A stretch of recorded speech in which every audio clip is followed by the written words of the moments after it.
Certain forces active upon the Earth aim to artificially suppress the natural evolution of human consciousness.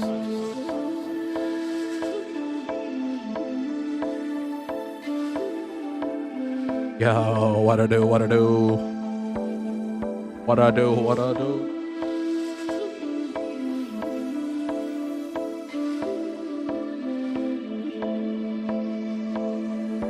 It may come as unnerving news to some to hear that humanity is constantly being bombarded by forces and events that are beyond our control. It is these forces that aim to target the very spaces in which humanity has a modicum of free choice and free will. Think about where you're sitting right now.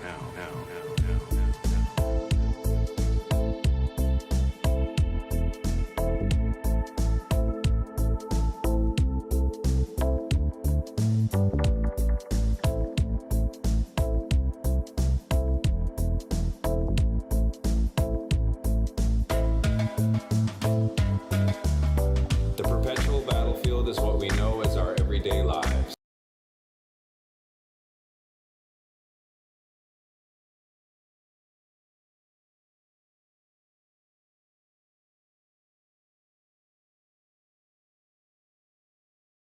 It's pretty.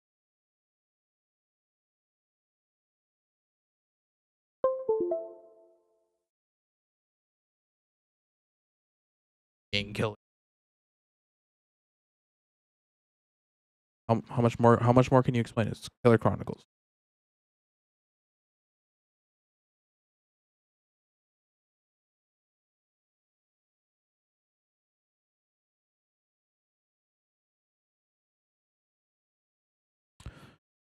I thought I had this open, but I guess not. Not picking up.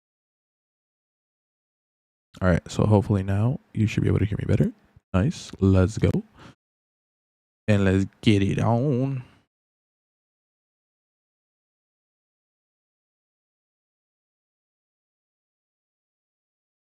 Yeah, so Killer Chronicles, dude.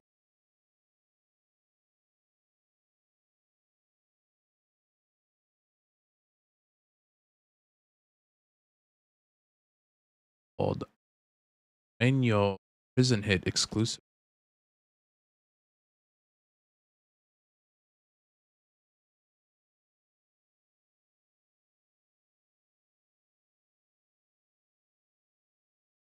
Out a new little way to kind of mix it up as far as how I have everything up. So happens. This is the Killer Chronicles. The United States Penitentiary in Victorville, California was built and opened in 2004. It was a modern prison model designed to house some of the most dangerous and crafty inmates in the federal system. It was originally conceived in 2001 after public outcry prevented the construction of a new prison in nearby Lompoc to replace the aging penitentiary there. As a result, when Victorville opened in October 2004, it inherited hundreds of high-security inmates from Lompoc, including members of gangs like the Mexican Mafia, the Aryan Brotherhood, and the Nazi lowriders. Our episode today focuses on the situation in Area 4, where in March 2005, two cellmates, Timothy Ulch and Steven Scapazzi, allegedly worked together with corrupt prison guards to start a contraband business. They were said to be distributing marijuana and tobacco to the whole module, while a third inmate in their area made Pruno by the gallon, which inmates routinely drank in soda bottles in open view of staff. On top of that, Ulch was allegedly having an affair with a female corrections officer, further shielding the pair from being discovered by authorities. The inmates in Area 4 had already figured out how to make and stash knives. That's more like a machete. Holy fuck. Unscrew speakers in the TV room and hide the white inmates' community shank in there, for example. While such behavior is typical of prisons all over the world, looking back on the events of April 11th, 2005 with the benefit of hindsight, it is clear Area 4 was on the brink of spiraling out of control. On the evening of April 11th, inmates were on an indoor recreation period where they were allowed outside of their cells but not on the outdoor yard. Some were showering, others were ironing their clothes or taking care of other minutiae in their day-to-day lives. Scapazzi, by all accounts, was getting drunk on Pruno and not doing a great job at handling his liquor. While in full view of numerous other inmates, Scapazzi began teasing Jose Yogi Murillo, a member of the Southside Whittier Sureño gang, who is serving a prison term for bank fraud and money laundering. It seems prudent to pause the narrative here and explain a bit about Scapazzi's background. Scapazzi was a large fellow, 6'6" and 300 pounds, and not one to back down from a fight. He was serving a 14-year prison sentence for operating a mobile meth lab and carrying a gun in Florida, and he had done his fair share of prison time in his 37 years. But Scapazzi wasn't a hardcore gangster. He was homeless when he was arrested, addicted to methamphetamine, and though he had all of his possessions in his vehicle where he was also allegedly cooking meth, he wasn't found with stacks of cash as high-profile drug dealers often are. One thing that separated him from others who ended up in the federal justice system was the mystery about his identity. Scapazzi used many names. It's not 100% clear that his real name was even Stephen Scapazzi. He also went by Kenneth Ferguson, David Fisher, and Big Dave, among a host of other aliases. He had at least 2 social security numbers, and federal prosecutors in Florida said they weren't able to do a thorough background check on him because he was able to change his identity with ease. Back to the narrative. Scapazzi might have intended his remarks to Yogi that night to be in jest, but that's not how Yogi took it. A few minutes later, Scapazzi upped the ante when he entered Yogi's cell on the lower range of Area 4 while Yogi was sitting on the toilet, and made an aggressive gesture. A few minutes after that, he began to shadowbox with Yogi, who at this point was seething. Other white inmates saw what was going on and began to brace themselves for a possible conflict, due to what one would later call Scapazzi's knucklehead behavior. Scapazzi seemed blissfully unaware of what he was getting himself and his friends into by openly thumbing his nose at not just Yogi, but the Sureño gang. Some context. While federal inmates can be housed anywhere in the country, judges commonly encourage the Bureau of Prisons to house defendants near their county of conviction, since contact with loved ones is beneficial to rehabilitation in prison. On the flip side, this can create a situation where local gangs in a particular federal prison can beef up their numbers. This could explain why the Sureño presence in Victorville Prison was so heavy. Commonly known as the foot soldiers for the Mexican Mafia, Sureños have membership estimated around 20,000 in Los Angeles County alone, and maintain a presence in every region of California. In addition to being one of the most recognizable gangs in the country, it is also the predominant gang in San Bernardino County, where the FCC Victorville Prison Complex is located. Inside prison walls, the Mexican Mafia and the hundreds of Sureño subsets under its umbrella have a reputation as the last group with whom any incarcerated person should want to find themselves in an open conflict.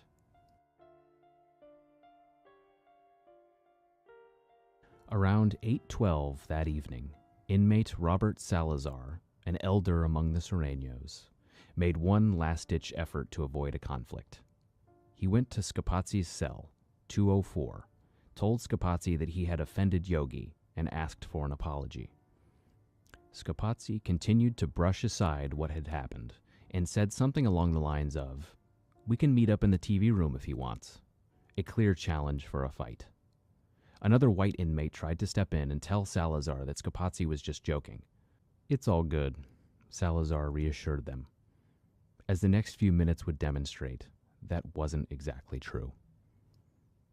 After the conversation at cell 204 with Salazar, Yogi and a group of others met at the stairs between the lower and upper tiers at Area 4. They included Oscar Lonely Rodriguez, Alejandro Slow Mujica, Danny Monster Martinez, and Walter Littleman Meneses. All the men were associated with various Los Angeles area cliques of the Sureño gang. The plan was for Lonely, Yogi, and Slow to go inside cell 204 while Monster and Littleman stayed outside and kept watch. As the group was talking, Ulch departed cell 204 to go take a shower, but Scapazzi was not left alone. 2 other inmates, Ryan Davis and Wayne Graham, remained in 204 with him. Davis would later testify as a prosecution witness that when the 3 Sureños entered the cell, their eyes were hard, their teeth were locked, and their jaws were clenched. "What the fuck's up now, Dave?" Yogi allegedly asked. Then they began to attack, swinging knives at Scapazzi and Graham, both of whom were struck multiple times as they tried to defend themselves. The fight soon spilled out into the range of the upper tier, and that's when Monster and Little Man joined in, punching and kicking both Graham and Scapazzi. The commotion was loud enough for Ulch to catch wind that something was up, and he hurried back to join in the fracas, just in time for the attackers to turn their knives on him. Meanwhile, another Sureño, Victor Mono Rocha, saw what was going on, and he too rushed over to help, covering 140 feet in just 3 seconds to join the fight. He grabbed Scapazzi by the ankles from behind and flipped him face forward into the concrete floor. Then he and Monster tried to throw the 300-pound Scapazzi over the railing. In the end, Graham, Scapazzi, and Ulch had all been stabbed. Scapazzi and Ulch required hospitalization. Doctors later determined that Scapazzi had been stabbed in the lung and the liver, causing internal bleeding. Though he was completely alert and appeared to be recovering after the attack, Scapazzi took a turn for the worse 4 days later and was declared brain dead. He died on April 16th at 6:02 p.m., almost exactly 5 days after the stabbing. In the aftermath of Scapazzi's death, the FBI and the Bureau of Prisons began to unpack why 6 Sureños had planned and carried out a brazen prison homicide indoors in front of security cameras.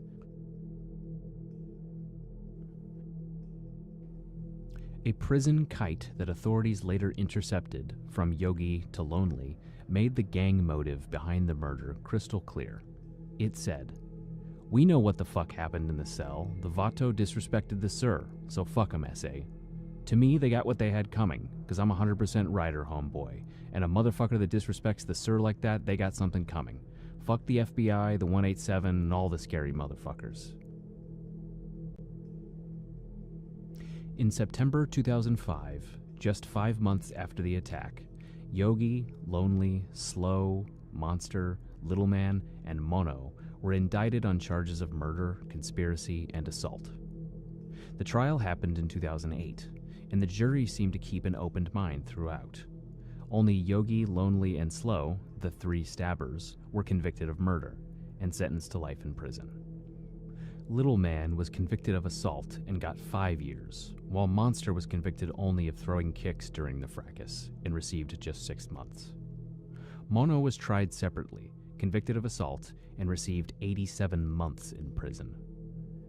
As they argued for leniency, Yogi's attorneys insisted that Yogi only stabbed Scapazzi in self-defense when Scapazzi pulled a knife first. As the case was moving toward trial, defense attorneys came across a potential bombshell when they began exploring a key question.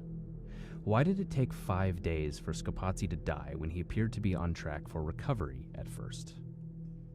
The defense came up with an expert witness, Chief of Emergency Medicine at UCLA Medical Center, Dr. Marshall T. Morgan, who opined that Scapazzi, quote, would not have died of his injuries had he received minimally competent medical care. Morgan said that doctors at the Victor Valley Hospital failed to monitor Scapazzi's hemoglobin levels or do a CT scan of his abdomen, both of which are standard procedure. In the end, this revelation made no legal difference because the stabbing was still the proximate cause of Scapazzi's death. But it was yet another embarrassment to go along with the corruption among prison staff and the fact that a fatal stabbing occurred within the first 6 months of the prison's existence. That's it for now. Thank you for listening. If you have any stories that you would like us to cover, tell us about them. Please like and subscribe. This is the Killer Chronicles. This is the Killer Chronicles. The Sons of Death, or SODs, are a street gang based in Richmond, California, that started in the late 1980s and which then expanded throughout the East Bay Area. The SODs were formed out of the region's growing population of immigrant families from southeastern Asia, particularly those from Laos. But as the gang grew, a diverse range of ethnic groups were allowed to join. Like many gangs, the SOD started simply as a group of friends who hung out together for safety and unity. In the wake of the Vietnam War, the United States saw an influx of Southeastern Asian immigrants that came after the North Vietnamese moved into Laos and Cambodia, where the CIA had waged a secret war in the 1960s and 70s. Those who had supported the United States fell out of favor with the new communist regime and were forced to flee. In the late 1980s, many children of Laotian immigrants felt disconnected from their parents and were subjected to anti-Asian bullying and persecution, which still exists today. So, they naturally banded together into groups, some of which eventually evolved into non-traditional street gangs like the SODs. At its peak in the 1990s, the SODs had estimated membership at around 200, and a reputation for violence on par with any other gang in the notoriously violent West Contra Costa County. The area comprises several cities that exist side by side along the San Pablo Bay, a large body of water that connects with the more famous San Francisco Bay. These cities and towns include Richmond, North Richmond, San Pablo, Pinole, Hercules, Crockett, El Cerrito, El Sobrante, and Rodeo, and over the years have been home to numerous criminal organizations, from notorious prison gangs to neighborhood crews with a handful of members. A lot of local residents are multiple generations deep, so despite the area's population of more than 500,000 people, many of the communities have a small town feel where local residents are up in each other's business. In other words, it's a tough place to keep a secret. As the SOD's numbers grew in the early 1990s, the gang found itself at odds with nearly every other gang in the region. Gangs mark their territory by tagging walls with their initials, but once a rival gang crosses those initials off, that's a death sentence that can trigger drive-bys at any time. Two members from a rival gang known as the Sons of Death do drive by. They ask why their names are scratched out. They leave without firing a shot, but there were some anxious moments. This is our hood, so we could do anything we want in our hood, right? But once you saw that car come down the street, you guys all ducked. Not all of us ducked, Well, most of you did. because we're afraid of our lives. The SODs are considered a Crip-affiliated gang. They display the color blue, are known to don Detroit Tigers hats, and gang tattoos of their letters, death, or the number 500. Over the years, they've had reported rivalries with other Crip sets in Oakland and San Francisco, white gangs like the Cocoa Boys or the family-affiliated Irish Mafia, as well as Hispanic gangs such as the Norteños and the Sureños. But their biggest long-term rivals were another predominantly Southeastern Asian gang known as the Color of Blood, or COB.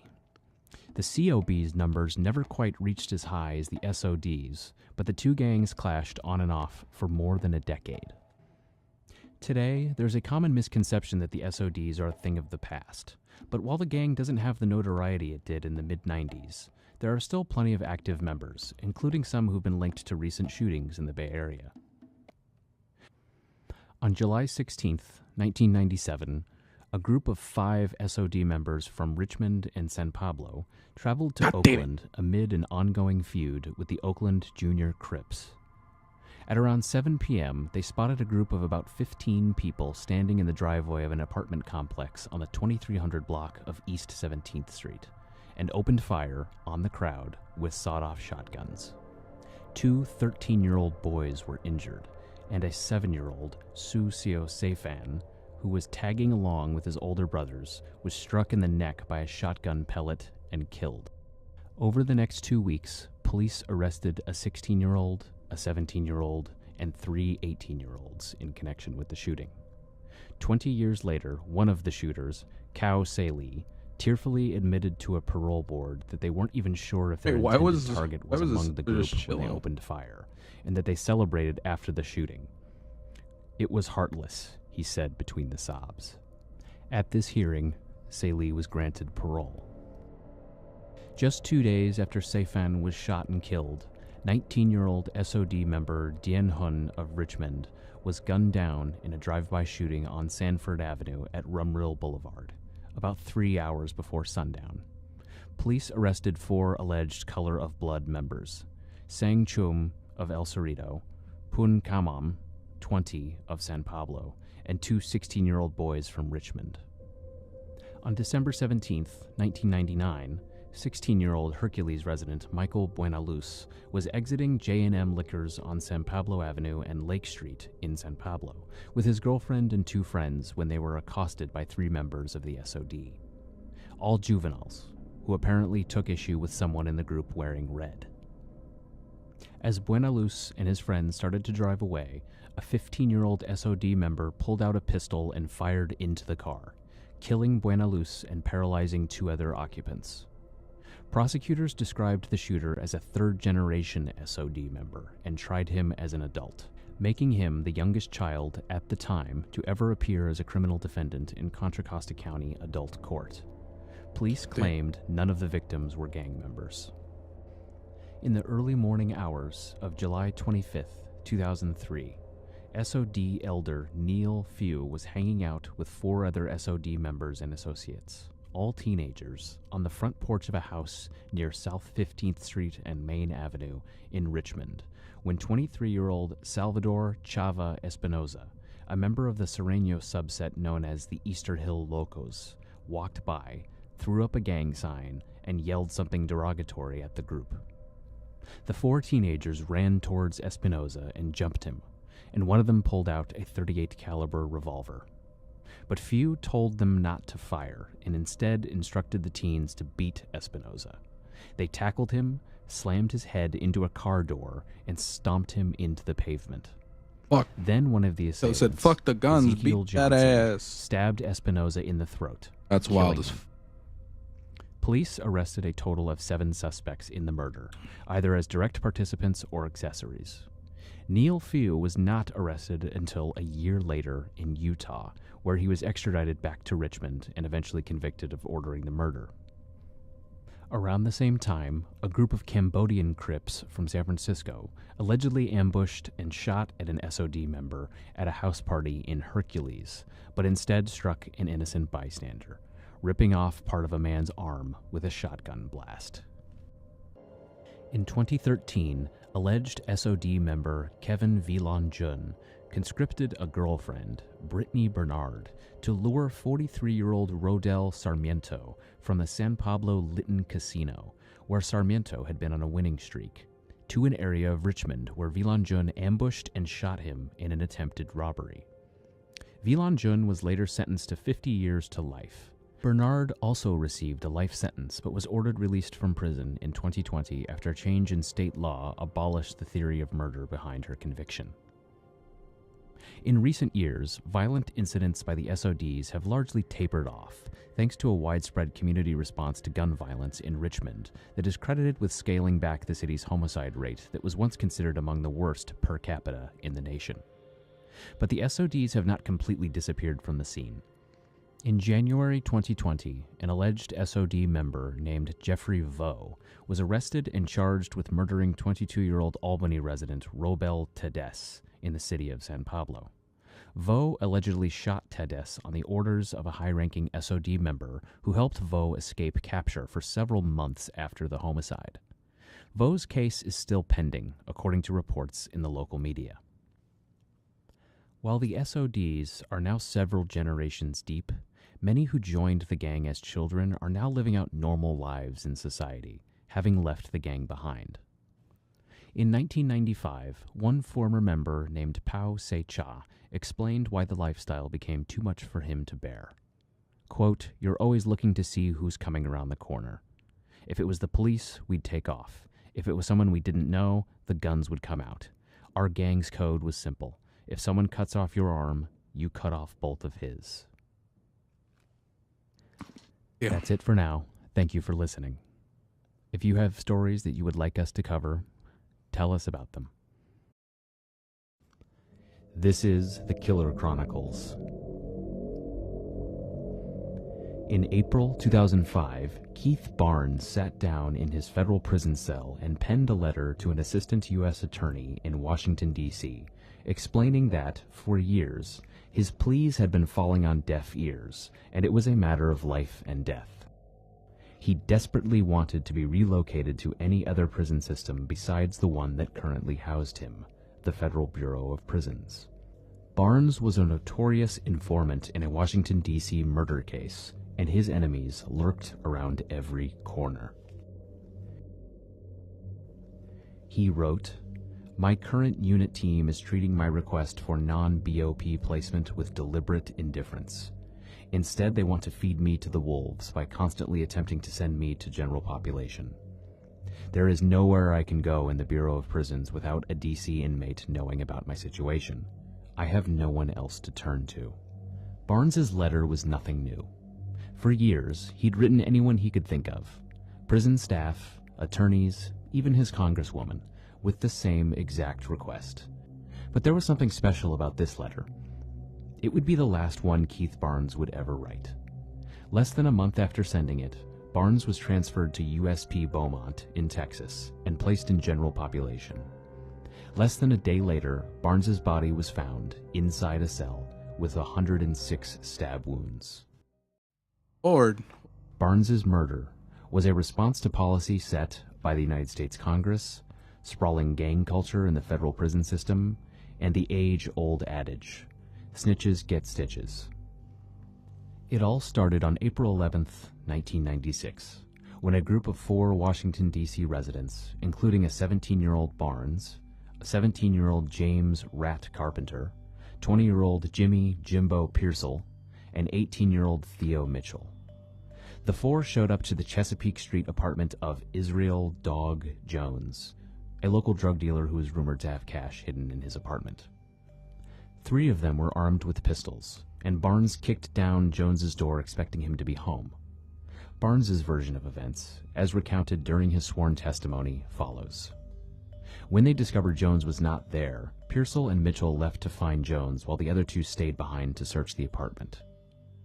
They discovered Jones on South Capitol Street, talking to his sister, and convinced Jones to come with them by assuring Jones's sister that they just wanted to talk, and agreeing to take one of Jones's friends along as well.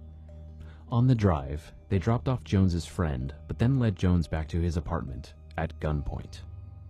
At the apartment, one of the robbers stuck a gun in Jones's mouth and fired. Who fired is unclear, as Barnes would later testify he was in another room and only heard the fatal shot. The 4 were arrested fairly quickly, in part because Mitchell and Pearsall had essentially kidnapped Jones in front of multiple eyewitnesses. Barnes agreed to testify against the other 3 and gave the jury a play-by-play of what he claimed went down, which resulted in murder convictions against the others. Before he testified, Barnes received threats inside the Washington, D.C. jail, including a letter that said this: "I don't get mad, I get even. I live for revenge. If I lose the case, you're going to have enemies you didn't even know or you didn't even do nothing to." Because he'd been fully cooperative, expressed remorse, and offered testimony that one detective said was essential to the prosecution, Barnes expected leniency when he offered a guilty plea to second-degree murder charges, throwing himself to the mercy of the court.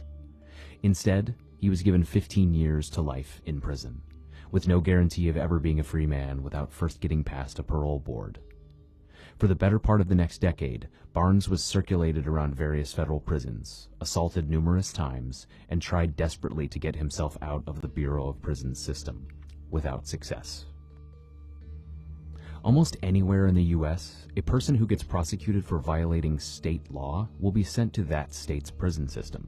But Washington, D.C. is not a state, and only has a main jail with a relatively small capacity to house inmates with pending charges. The district has roughly 700,000 people and often a historically high crime rate of more than twice the national average. This was exacerbated in the 1990s when Washington, D.C. came to be known as the murder capital of the U.S., with an extraordinarily high homicide rate that was largely fueled by a booming crack cocaine market and warring drug trafficking rings. As a result, the local justice system saw a bottleneck effect of prosecutions that threatened to overpopulate the local jail. The solution devised and passed by Congress in 1997 became known as the National Capital Revitalization and Self-Government Improvement Act. And part of what it did was send people convicted of crimes in D.C. into the federal prison system, potentially hundreds or thousands of miles away from their loved ones. As a consequence, a disproportionate number of D.C. residents flooded into the Bureau of Prisons. Pretty much anyone with a felony conviction from I don't know where to go ended from there. up in a federal prison. This meant that a D.C. resident could be placed nearly anywhere within the federal prison system and expect to find at least a few people he knew from back home. For many from the D.C. area, the guarantee of kinship would be one of the few comforts of incarceration. For Keith Barnes, it would prove to be a nightmare. Over the years, D.C.-based prison gangs began strengthening their numbers within the federal system. The biggest beneficiary of this was a prison gang known as the D.C. Blacks, a group with a reputation for extreme violence that was formed in the 60s and 70s and which expanded nationwide. The D.C. Blacks were the main rivals of the Aryan Brotherhood in the federal prison system during the 80s, 90s, and early 2000s, and the two gangs traded murders back and forth during these decades. But beyond that rivalry, the D.C. Blacks were forced to be reckoned with in prisons across the country, including what is known as Bloody Beaumont. On May 6th, 2005, the last full day of Keith Barnes's life, he arrived at USP Beaumont well aware of what lay ahead of him. He'd gone through this routine before, like earlier that year at USP Coleman in Florida, where a D.C. inmate had assaulted him so badly that prison officials kept him in segregated housing for several months, ostensibly for his own protection. There, confined to his cell 23 hours a day, he wrote letter after letter, pleading for help from the outside, to no avail. By then, he had determined that there was nowhere in the BOP system where he could be safe. After arriving at Area DB in USP Beaumont, Barnes decided that he would hide his identity by using a Middle Eastern-sounding name. But one of the inmates, 28-year-old Marwin Funk Mosley, saw right through it. Mosley, himself a D.C. native, conferred with others in the D.C. car, Charles Sherman and Michael Baycoat, and told them he believed the new arrival was a man named Keith Barnes who, quote, testified on some good dudes at D.C. jail. Mosley became fixated on the Barnes problem, so much so that when the leader of the D.C. car, a man who went by the nickname Tone, suggested simply assaulting Barnes to get him off their yard, Mosley refused to consider it.